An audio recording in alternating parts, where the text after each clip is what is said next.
Hey, what's up? Welcome back to Fanproz. It's me, Elo, your host, along with my son Joshua. We talk Knicks among a bunch of other topics. Today's topic, which was one of the biggest across the Knicks stratosphere and sports world, was the firing of Coach Tom Thibodeau. If you remember the last video that we posted, which was the season finale recap, where we kind of looked at the game and kind of commented on it with a heavy heart. The one theme I've had throughout this playoffs, and even if you look at some of these videos, just going way back to videos that we posted, that I posted for years through this channel, has been the good things that I've saw from Coach Tom Thibodeau and a lot of some of the bad things that, to me, kind of reared their ugly head in this series and in the playoffs in general. For Thibs, first, I want to say, which is the same thing I said the last video as we ended it out, I want to thank Tom Thibodeau for taking on a job that very few people wanted to take or thought they could take. And I want to thank him for turning this Knick team around, creating a culture of grit, hard work, having a defensive identity and trying to bring that to the Knicks early on. You know, we think back to when we had Marcus Morris here, and when we first traded for Randall, when we drafted RJ. You remember Tom Thibodeau coming in, and then the team kind of getting used to him, getting used to Randall. Randall kind of taking that step as the lead dog for the team, with Marcus Morris being traded. And then kind of RJ, we thought RJ would be the number two to Randall, and then that kind of struggle. And then, the trade a couple of years ago to get Jalen Brunson. And Thibs just kind of in the midst of all of that, man. I think Thibs navigated it as best he could. At the time, I thought he did a very good job at keeping guys conditioned and kind of, again, creating a culture and a focus and an attention to winning. And again, he'll go down right now as one of the best coaches in Knick history if you look at his record. Playoffs is a different story, but regular season, he's one of the best coaches that we've had. And I just want to salute you, Thibs. Thank you for what you did for my team and creating a culture where me and my son, when he was young, we've gone to Knick games. So he's seen the Mike Woodsons of the world, the Mike D'Antones of the world, and went through a dark period where we'd go to the Garden, man, and you were watching some of the worst basketball you ever seen, man. Mm-hmm. Derek Fisher and and David Fizdale, Dave Fizdale, some bad coaches. So, thank you, Thibs, for what you've done. Thank you for the playoff appearances and everything, and the culmination of it this year, getting to the Eastern Conference Final. That being said, let me just say what I have to say quick, and then I'll just give quickly who I think has a chance who I would want to be the coach of the Knicks. That was the good. That was the platitudes. That's all the good stuff. The bad stuff, as I've said in these videos for years, even up to the very last video, I even time-stamped it so you could look in the comment section. I posted there. I think it was at the 46:50 mark of the last video. And again, also, like and subscribe to the video. Like and subscribe to the channel. We appreciate every like and subscribe we get. Any comments that we get, all comments, very much appreciated. That last video, I said to you guys that I think the Knicks needed a new voice. Thibs has always been a stubborn head coach. He rules with an iron fist. Like, the assistant coaches that he has are assistant coaches in name only. They help with the video. They'll help run the summer league teams. Dice, the Japanese assistant coach, that's like his favorite. You'll get his coaches.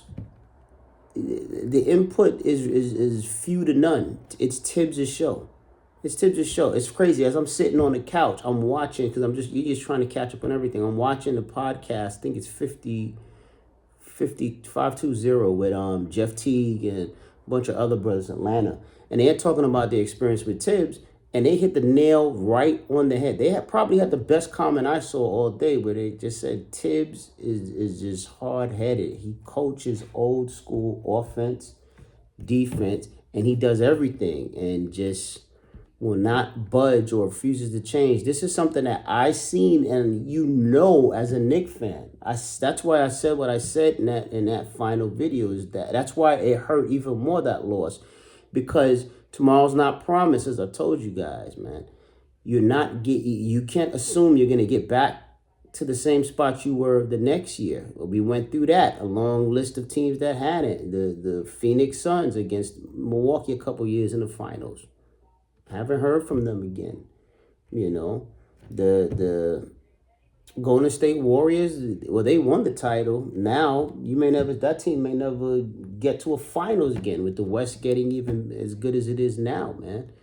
I mean, you can just line them up. All of the finals participants, man, that have not been back, or the road. It's once you get the opportunity to do it, you have to maximize yourself as a coach. You can't leave anything on the table. And Thibs' stubbornness, willing to extend his rotation, willingness to play other teammates, play the team, the bench. His stubbornness to see the obvious, which was that the starting lineup did not work. No matter how much you love Josh Hart, and we all do, Mitchell Robinson had to be in that starting lineup. The minute Mitch got the wind under him from coming back from the surgery and rehab, his minutes should have been ramped up. Once the playoffs started, the lineup should have changed. And even when it was shown in bits and pieces leading up to the playoffs, the announcement should have been made at the latest is when the playoffs started, that the Knicks were going to that bigger lineup. They had to do that. I think they probably wouldn't have dropped as much games as they did at home had they had Mitch in the lineup. Mitch makes it easier for Karl Anthony Towns to kind of do what he does, which is focus on offense, focus on rebounding, and not have to worry so much about missing assignments. You have a lineup of 3 solid elite level defenders. Now, they may not have shown that this series, but I think in time, generally, I think Bridges, OG, and Mitch can be all world defenders, and having them playing together on the same team at the same time. That Knicks starting lineup with Jalen and with Cat, I love. But I just think Thibs, he did it after game 2 when they were down 2-0. They lost 2 games at home. No team, you actually impossible for a team to come back from loss like that. The only team I can think of top of my head was that Houston Rockets team that kind of defied the odds that did that. But I mean, it was a lot to ask of the team to come back from that. And I think a huge amount of that is on Thibs. It just is. He's a data guy. He had the data. He knew the data. It's been spoken about throughout the season, all the way to the end of the season, all the way through the playoffs, up to that point when he finally made the change. His stubbornness with the bench has been talked about for years. We've talked about it ad nauseum. Quentin Grimes. Me and my son was talking about this today. This guy had Quentin Grimes. He had Obi Toppin as spot-up shooters in the corner. When everybody and their mama and all the Knicks fans could see these guys had talent, abilities, offensive abilities. They were more than just stand in the corner, spot-up three-point shooters while Randall would barrel in or Brunson would barrel in and go isolation one-on-one. That's a bad coach. When everybody else can see these players' talents, and I'm pretty sure, I don't want to say Thibs didn't see it, he had to have, but yet your stubbornness still tells them, no. Forget what everybody's eyes and what you're seeing and what you think you are. This is all you are, a spot-up shooter in the corner, and just play defense. Why would a player want to stay here? I mean, listen, Obi had that shouting match with Thibs in that Miami Heat series, and a lot of that was because of how Thibs treated him. Thibs kept him nailed to the bench, and we needed a spark that series, man. We did. Randall was not playing well. But yet he refused to bring Obi in or play Obi any kind of minutes. He basically did Obi the way he did Precious Achua in this series, man, in this playoffs. And that was the nail in the coffin. I hope we get now we have a good shot at getting Precious back. And I love Precious as a backup. I thought he was not used at all. I thought we could have easily won that series, the Pacer series especially, because they were just driving at will in the paint. The only paint protection we had was Mitchell, and he was off the floor. That was it. So, I mean, we needed Precious in that series, man. You know, if you look at I looked at the box scores, just it was hard, but then I had to eventually look at the box scores for that last game. Rick Carlisle emptied the gun, the clip, the bullets, everything, all the way down. Not only did all those bench players play, but they played good minutes, and it was equally distributed. Us, we had maybe two guys that played in Hart, which played an exorbitant amount of minutes, and who else? I think it was Hart and Shamit. But Miles McBride, Deuce, no Deuce. How many times was Deuce clutching this playoffs? But you don't play him. You know, Shamit played, but it was too little, too late. I mean, no Precious. Precious can't get any minutes. That, to me, that's fireable, man. That's fireable. I'm sorry, man. Running the same defense over and over, drop coverage. The same defense, switching. No zone to help cover up Cat's deficiencies. Nothing. Just try it. And this is the thing, too. This is not something that should be tried now. It should have been done in training camp. The Knicks, and listen, Mitch was out, so I get you not being able to get that big lineup adjusted and get used to that in the offseason in training camp. I get that. But the minute Mitch came back and you ramped up his minutes, the transition should have been made. The conversation should have been had with Josh Hart. Look, this is temporary. Once Mitch gets back, that's the best way that we're going to be able to get Cat comfortable. We've watched Cat throughout his career. He is not a great paint roaming big. He can do it in spurts, but not for the extended period of the game. He just cannot. And that's fine. If that's who he is, that's who he is. The offensive side of it is Hall of Fame offense. So there are players like that are in the Hall of Fame now that were not great defenders at all. You live with that. So I just think it just got to that point where and honestly, I think it's not even just so much Leon Rose, because they're saying it was Leon Rose's decision. I think the players went to Leon Rose after the game, after after they had the meetings to end the year. You know, the report said that a lot of them said they didn't know what their roles were. I bet you a lot of those bench players went. Tyler Kolek was like, I know that I can run the team. I have great point guard skills. I have a point guard IQ. Why wasn't I used at least once? How am I supposed to gain experience if I'm never used? Dadier probably was like, I could have been a live body out there. The Pacers played run and gun. That's me all day. You know, Shamit probably was like, I knew I could ball out. You guys brought me here to do that.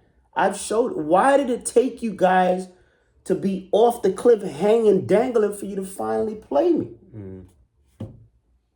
I mean, and then he probably had the starters, Karl Anthony Towns, like, look, this is what we did in Minnesota. We didn't do any of that here. I can shoot. Why are we not running any kind of pick and roll with me? Pick and pop. No, you can't cheat off me or Jalen, so it's going to be effective and hard to stop. The Knicks ran it early in the year, but very sporadically. It needed to be a part of that offense consistently. I don't mind if you want to call out an isolation for Brunson, but it cannot be 95% of the offense, where off the pick and roll, then Brunson looks for everybody, and because they're getting the ball, but they're not able to create. They're not able to maximize their full potential. I believe Bridges' game was incredibly hampered playing with Brunson and in this Thibs system. I watched Bridges play that first half in Brooklyn when he got traded there, and even in Phoenix, he was killing. Bridges averaged like 24, 25 points a game, man. He has that level of game in him, but he has to be unleashed with a creative-minded coach offensively, not a coach that is outdated, man. Offensively, and oddly enough, which we saw in this series and in the Boston series at time, defensively, and in the Detroit series. Go back and look at those games the Knicks lost, man. Watch it, man. The Knicks struggled to score in those games, man. The Knicks offense was relegated to a Brunson pound the dribble forever, hezzy, slow pace, try to change speeds, work around the pick, and then weave back around. That eats up nearly 10 seconds off the clock, man. And then his guys are standing around, man. There's no backdoor cuts, no movement, no pick and roll, pick and pop. There's none of that, man. There's no imagination with the offense. And then the defense, that was the scariest thing. There's none. And Thibs is supposed to be a master defensive coach. So all of that, how he treated a lot of the younger players here, but especially the bench, I think and I'm going to say this, I don't think they'll ever admit this, but I think even Knicks brass watching Obi Toppin put the nail in the coffin for the Knicks. A big on your face to Thibs, because Obi was loving that. Even as a Knicks fan, I love Obi. I know Obi loved that. And one screaming, yelling at that bench, especially at Thibs. Man.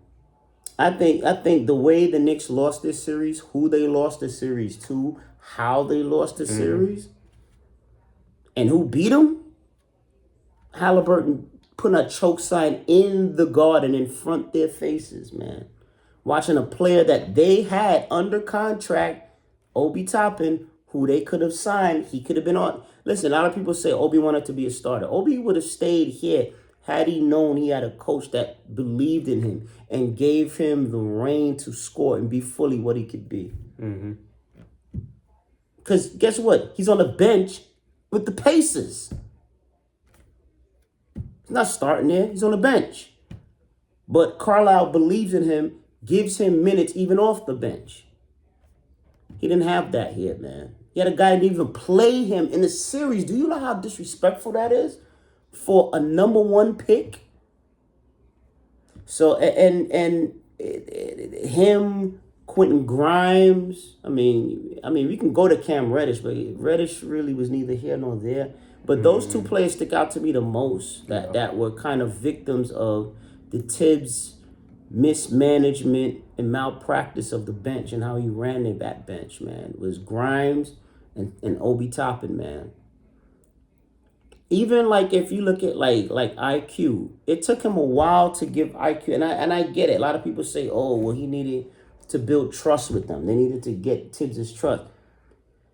The eye test told you early on these were very good players, man. IQ, Obi, Grimes, McBride. I didn't need to see a whole lot to what I did see with them in Summer League when they played. These were very good players that just needed seasoning. They got to be out there. Thibs used to have a saying, oh, you got to be ready to go. You got to be a professional and do your preparation and trying to do my Thibs voice. And you got to put your attention to detail and do your work. And then when you're ready, when it's your time to be called, you're ready to go. No, that all of that is a great answer and it's true, but that is not the complete truth. That's not the full fact. You have to be given reps in the game to be ready. You have to be given reps in the playoffs to be ready. How else will you be able to contribute or know that you're ready unless you're getting the reps in the game time situations? Not a minute or two. You got to get out there. Listen, man. Tyler Kolek doesn't play the best defense, but how about you put him out there continually? Let him get reps in the regular season running the team. Let him get reps in the playoffs. In the preseason, when you knew that the defense was an issue with him, work with him on his defense daily. Player development and playing the players we have is key. When everybody gets an opportunity to contribute, it builds immensely greater team camaraderie than you just standing up and cheering on from the bench, which you have to do as part of basketball. But even better than that is you playing, being in those situations. There's nothing that compares to that. Nothing. So,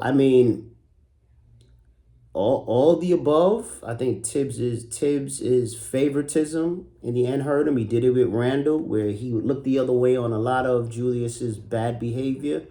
Refused to punish Julius. It's crazy. He benched Cat in a playoff game. He's never done that to Julius Randle. And Randall did way worse than Cat. Randall would listen. I love Julius, and I thank him for the service. But people forget how toxic Julius Randle was at times on the sideline, man. I remember Brunson fell one time, and he was still kind of pissed that the team was going into Brunson's leadership, and he walked right past Brunson and left him on the ground. Broke a laptop, a coach's laptop. Got in IQ's face like he wanted to fight him when he had one of his meltdowns. And Thibs didn't do anything, man. And other players see that, man. Other players see that with Brunson. And I love JB is our captain. That's our guy. But Brunson missing assignments and Thibs not holding him accountable. But Cat was the scapegoat for everything. But a lot of Knicks from this whole series had to look themselves in the eye, man. It wasn't just Cat, man. IQ was horrible, man. Siakam abused him. Bridges was horrible. Tyrese Halliburton abused him. And this is what I'm going to say. And it goes back to the coach. The minute Thibs started to see this, and you saw this from the first game, Thibs had to make major adjustments coming out of that debacle, that game one debacle, where they lost a 14-point lead in 3 minutes. He didn't, coming out of the timeout, never placed the onus on them. Follow Nesmith. He's hit 2 threes in a row. He's a problem. I want bodies on him. I do not give him any airspace. Instead, they continue to give him airspace, man. I don't. You got to exhaust your time. There's no way you let that momentum go, man. You have to come up with a plan of action, man. And it's Thibs not. When you call that timeout, you need to get it through to them. Listen, take this seriously. A lot of them said they didn't have the sense of urgency. You need to drill that into your players, whether it's screaming at them, yelling at them. I don't care what, but whatever had to be done, and it was not done. But again, Thibs showing favoritism, man. Not getting at Brunson, man, for a lot of the poor choices defensively, man. Brunson averaging like 4 or 5 assists for the series. For most of the playoffs, that's on the coach. The coach is the person, because I keep hearing people say, oh, well, he can't play for the players. Oh, yes. Listen, he draws up the offensive schemes that the players run. You better believe Thibs ruled with an iron hand. So none of these players are just freelancing and doing what they want to do, or they would be on the bench and he'd be screaming at them. This was a Thibs offense that produced 5 assists for Jalen Brunson in that Pacers series. You ain't beating a team like that. That's a team that's tied at the hip, string to string. One to the last guy off the bench. You're never beating a team like that. You have to play sound, crisp, mistake-free basketball, man. The turnovers that they had were were the fault of the players with bad decisions, but it also was the fault of the coach drawing up offensive schemes that were clunky, that were cluttered. The spacing was terrible. There was not enough movement to the offense, and it was easily able to be defended against because all the Pacers had to do was do what we did to Halliburton previous game, and that's double down on Brunson, pick Brunson up from full court all the way up. Why did it take Thibs the fifth game to do that when Halliburton destroyed the Knicks in the game 1? He should have been doing that game 2 on. But that's my point. It took the fifth game, and we were already down 3-1 for him to do that. He reacted he was like the boxer that keeps dropping his hand low and keeps getting boom, boom, hit with the shot until he finally realizes, I got to pick both hands up. I got to use both hands. Now I can throw. Mm-hmm. Too many mistakes by Thibs in this series and throughout the playoffs. It's not just this series, man. It's throughout the playoffs, man. Mm-hmm. Campaign experiment. I'm not even gonna go on anymore. I can go back to the COVID game, the COVID season, where we were the miracle team and we played the Atlanta Hawks in that first round. You remember that series? Mm-hmm. We should have won that series. There would be no Trae Young, lore of Trae Young, the ultimate trope. There would be none of that story had we handled our business in that series. We lost because the offense again was horrible. There was no creativity to it.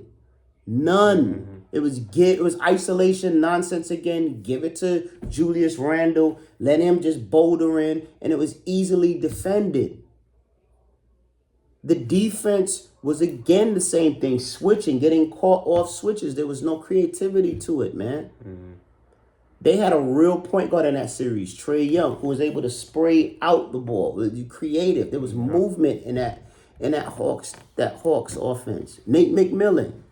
None of us at that time, we thought we had the coaching advantage. Remember that? We were like, oh man, we got Thibs, man. We got the better coach. Thibs was out-coached in that Hawks series, man. Remember the last shot that Trae Young took to win the game? Mm-hmm. Mm-hmm. He put Frank Ntilikina on Trae Young. Ntilikina had been benched and had not been in the rotation because of poor offensive play. Mm. He had Alfred Payton who was starting. Mm. But instead chose to go with a cold Frank Ntilikina who had not played at all. Mm. Again, going back to how he was on the bench. Going back to, again, his mentality and philosophy that I think is ridiculous, that, you put the work in. You got to do the attention to detail. You got to be a professional. And when your time's called, you're ready. No! Ntilikina had not been playing. He was cold, man. Mm-hmm. He was cold. And you put him out there with the bright lights on a major game 1 against the Hawks. And then that was the end of it, man. Mm-hmm. That was the end of it, man. Mm-hmm. Yeah, man. So, listen, that's just one of Thibs's. That's just the one that sticks out to me where I didn't like. It was alarming to me when I saw that, and I don't like that. And then just how Thibs, his favoritism with Randle, how we had a lot of good young players I like, but they were never played. It just kind of went from there. So, again, and we'll talk more in depth about this whole thing. We'll look into candidates. Right now, off the top of my head, candidates I would love to see. Mike Malone's my number 1, and I said that in the video we did that night when I liked him because he's won a championship already. He's had a star center. He has a star point guard. Yeah. So he can create an offense around Brunson and Cat. Most of his guys play defense, and for the most part, his bench is a little bit more extended than Thibs. And I think he can handle the bright lights, the big city. He's from New York. His dad, Brendan Malone, came up among the Riley era and the Van Gundy era. We know him very well. He knows the area very well. I think he'd be an excellent fit. I keep hearing reports from everybody, from Knicks Fan TV to Ian Begley to Shams a little bit, that he's not really on the radar for the Knicks, but they could also be putting that out there to kind of throw guys off. To kind of, keep media at bay a bit. Leon is very secretive when it comes to letting you know his next move. So that could be a ploy as well. But him, I like Johnny Bryant after that, because he was already a pick by the regime. Worldwide West and the rest of those guys, he was already on the Knicks team as an assistant coach. He was the one they were grooming to become the heir apparent to Thibs before he left. The players loved him. I think he is a genius basketball mind. He's young, he's fresh. Will get a little bit better offensive ideas than just give the ball to Brunson and set a pick. And I think defensively, I think he'll be smart enough to have good ideas, but also bring in a good coordinator, a good defensive coach, and other assistant coaches who can help with that. So I think that's kind of what we're looking at. I like Bryant, and then after Bryant, I don't know. Bryant, after Bryant, I think they said it was Taylor Jenkins, Memphis Grizzlies. Nice young coach, defensive coach. I'm not in love with that, so maybe Mike Brown is there. It's not bad either, but not in love with that. So really, I think it's just the two candidates I'm looking at, Mike Malone and Johnny Bryant. And for them to fire Thibs the way they did, I think they already have a significant beat on either of those two. But Knicks fans, although it's a sad day, it's also a good day, man. I think sometimes change has to come before you go to that next level. Yeah. I told y'all, I think it was time for a new voice. I told y'all, and it happens, man. It happened with the Lakers. The Lakers got rid of Pat Riley, who he won 5 championships with, man. And he had to go into broadcasting because the team was just tired of his voice. They were tired of his run you down to the ground practices. But it was our blessing, because then he left, went to NBC to broadcast, and then thank Yahuwah came to our team. When Patrick Ewing was tired of the loser, the John McLeods and the retread coaches, and said, either we do something different at coach, we change this culture, or I'm out of here. We got Riley, and the rest was history, man. Finals appearance and just perennial contenders. So with that said, we'll see who the next coach brings. We thank Tom Thibs for the years of service. And hopefully the next coach will play the bench, will be more innovative offensively and defensively, will not play super favorites, and will be able to hold everyone accountable. And himself will be a coach that holds himself accountable, because that was Thibs's biggest detriment that I disliked the most. He never would admit if he made a mistake. It was like pulling teeth. He would get at media who questioned some of the moves, even when they were obvious. And I want a coach that at least is able to recognize if he makes a mistake. All right? Because then you can improve on it. Just like anything in life, man. We all make mistakes. No one's perfect. There is no perfect coach, man. You have to be able to take in the critiques and think about it and then adjust from there. Thibs tried it, but it was too late when he did it. And this, unfortunately for us, in this Pacers series. But good luck, Coach Thibs.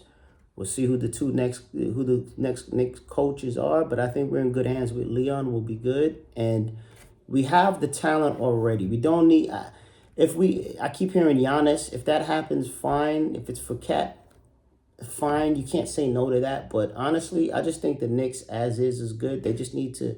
just a body or two off the bench. I was hearing Kevin Looney. I like that. Tyrese Thomas. I've always loved Tyrese Thomas, man. Always. So I think those two would be great pickups. Chris Paul, to a lesser degree. I'd rather Tyrese Thomas. Yeah. Tyrese Jones. Not Tyrese Thomas. Tyrese Jones. Point guard out of Phoenix. That was with Memphis. I'll take Chris Paul just to help with ball handling, cut down the turnovers, get IQ, point guard IQ there, and can kind of have a better effect on Brunson as the point guard. He's never had a really solid high IQ point guard. So I want that person. I want that type of player to be around him, so we can learn from and take some of the ball handling abilities from him. Get him off ball a little bit more. We need to become creative now because we're right there. We're right there, man. We're right there, Knicks fans. I'm telling you. I'm telling you. Watching this team is lift from '79 to now. We're there. We just need more innovation, more creativity, and beef up the bench and have a guy that plays the bench in season, not in spurts, in season, so that we're fully seasoned and ready for the playoffs. We won't be like a deer in headlights. All right, we want to have campaign launching shots like a madman, off balance and stuff, because he doesn't get playing time enough during the year. All right, that's it though. But go ahead, Josh, take it away. I know I was a little long winded with that, but it was a lot. I had a lot on my mind, bro. I'm sorry, bro. Go ahead. No, just I agree with all the points you said. Just restating, yeah. Like you said, um, we appreciate Tom Thibodeau for all he's done for the Knicks, or he's done for taking them from, like you said, having Randall and just like, some plays around him, but not really a put together team, and like turning them around and giving them culture to start becoming a winning team. So taking them from there to now here where um they've made the conference finals. So he's done a lot for the team. He's done a lot for the fan base. But like you said, it's time for change, and I think the biggest component of that is just him being both a floor raiser but also a ceiling on the team. All right. And with that, like you said, it's from then and now it's like a whole different team, and this team now is not just built to just make the conference finals or just to be um competitive in the playoffs. This team is meant to win a championship now. It's built to win a championship. So I felt like you said, they need a new voice in there. They need someone who understands the NBA now and can utilize the pieces we have on the team and maximize their value. So I think that goes for both. I think that goes for both, just the starting lineup and the bench as well, who can maximize both lineups and utilize them and utilize each piece we have on the team to get us further, and to just incorporate them into the offense and the defense and the game plan we have going into next season. So, like you said, getting a coach now that understands the offense now, not who has more of a open sort of playbook to where they run off ball cuts and off ball screens and things that's more dynamic than just standing around waiting for Jalen Brunson to ISO, probably draw to it, probably kick it out at most. Yeah. So I think now just having the ability to have OG come off a screen or set a down screen for someone, or Mikhail coming off a screen to shoot now off balls will drastically improve the Knicks offense, as long as well as having that Brunson and Cat pick and roll that they could go to. Yes, man. And utilizing Cat as a more dynamic scorer now. So I feel like like you said, it's a sad day because Thibs brought us here, grew with him, but it's also a happy day because we're seeing now steps towards being more competitive with the teams, with other teams inside of the East and inside of the West. So I think with this firing, I think like you say, either Mike Malone. Yeah. I think that could be a great pick for them. And I think the thing with Malone is that he understands, he had experience with scheming for both having that star guard and star center, Yeah. and also scheming for um like protecting liabilities on defense, like a cat, where he had Jokic, where a lot of teams were targeting him throughout the playoffs, and he was able to scheme around it to where Yeah. and utilize different pieces to not allow teams to get a big advantage with that. Yeah. So I think Malone could be a great pick for them, and yeah, I think that's my number one pick for them, I would say. Yeah. Um, yeah, like you said, he's a champion. He has the winning experience. Um, he has experience coaching a great offense, um, and also having a pretty good defense as well. They were like a highly rated defense throughout that playoff run they had as well, the Nuggets. So I think he's a good pick. And yeah, like you said, with Tibbs, it's just I think he lacked a lot of, like you said, creativity Yeah. within his sets, offensive sets and defensive sets. Um, he didn't really know how to use a bench, like you said, and it always felt Yeah. like with them, it always felt like the whole offense was just giving it to the star player and letting them try to create and cook for us. So, and that has just been very limiting and Yep.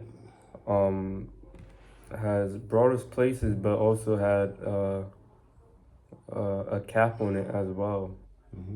So, I think now having someone that can incorporate others into the offense, create more efficient shots for OG and Mikal to take, create more efficient shots for Cat to take and Brunson, and that pushes more ball distribution throughout the team and uses more variety inside of the lineups.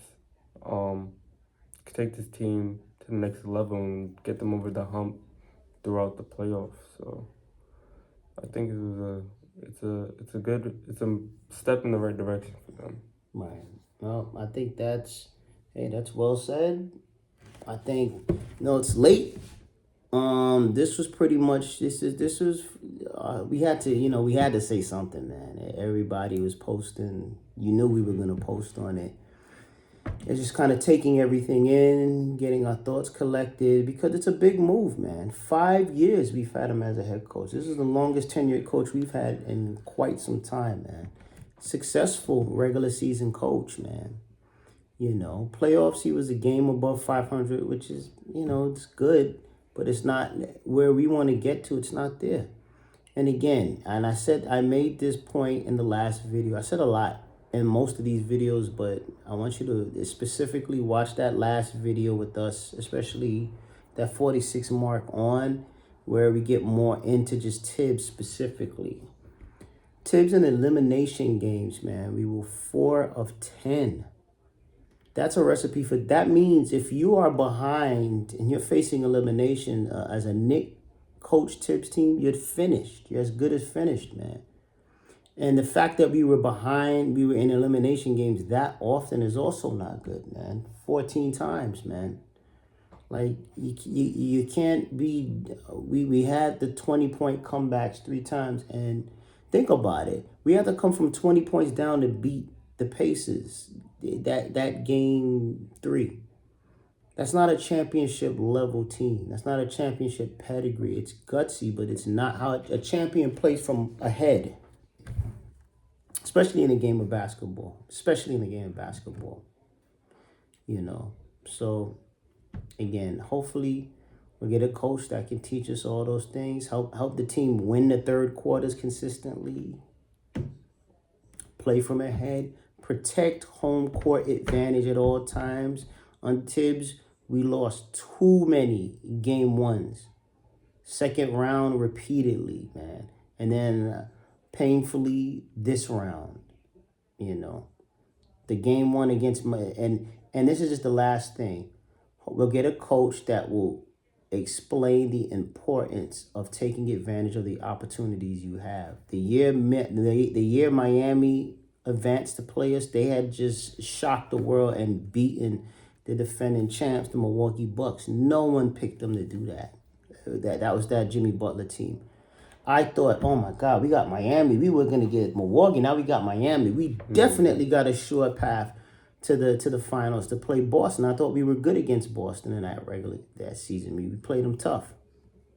Instead, we end up getting eliminated in 6 games. Similar to this Pacers series, and very eerily similar. We dropped the first game at the Garden. And then against the Pacers last year, we kept home court until we were decimated with injuries and lost game 7. But it reared its ugly head again this year when we played the Pacers in the finals, man. We dropped too many home games this year, and I told y'all, for fans that pay big money, like we pay, and like some of those fans pay, especially those playoffs tickets, you cannot be dropping home games like that. It's up to the coach to get them prepared, instill that identity in them as a home court team. He can't play for them, but he is in charge of culture. He's in charge of plays that are drawn up that they're going to follow and defensive schemes that they're going to follow. And that is as important, if not more. How they move around, the shots, the stuff that they do on that court is going to be dictated by that coach. So, those are a bunch of things that we'll discuss about coming up with the next coach, and hopefully he'll be able to implement those things. But again, Thibs, thank you for the years of service. We appreciate you. Thank you for the 5 years. Thank you for the 4 years in the playoffs. Thank you for the first round victories. Thank you for this ECF finals appearance, first time in 25 years. And we thank you. We'll look forward to the next coach and time for a new voice. And let's go, Knick fans. This is just the beginning, man. Leon and these boys are serious about winning. So we'll see who's the next candidate. Until then, we'll see you later. Peace.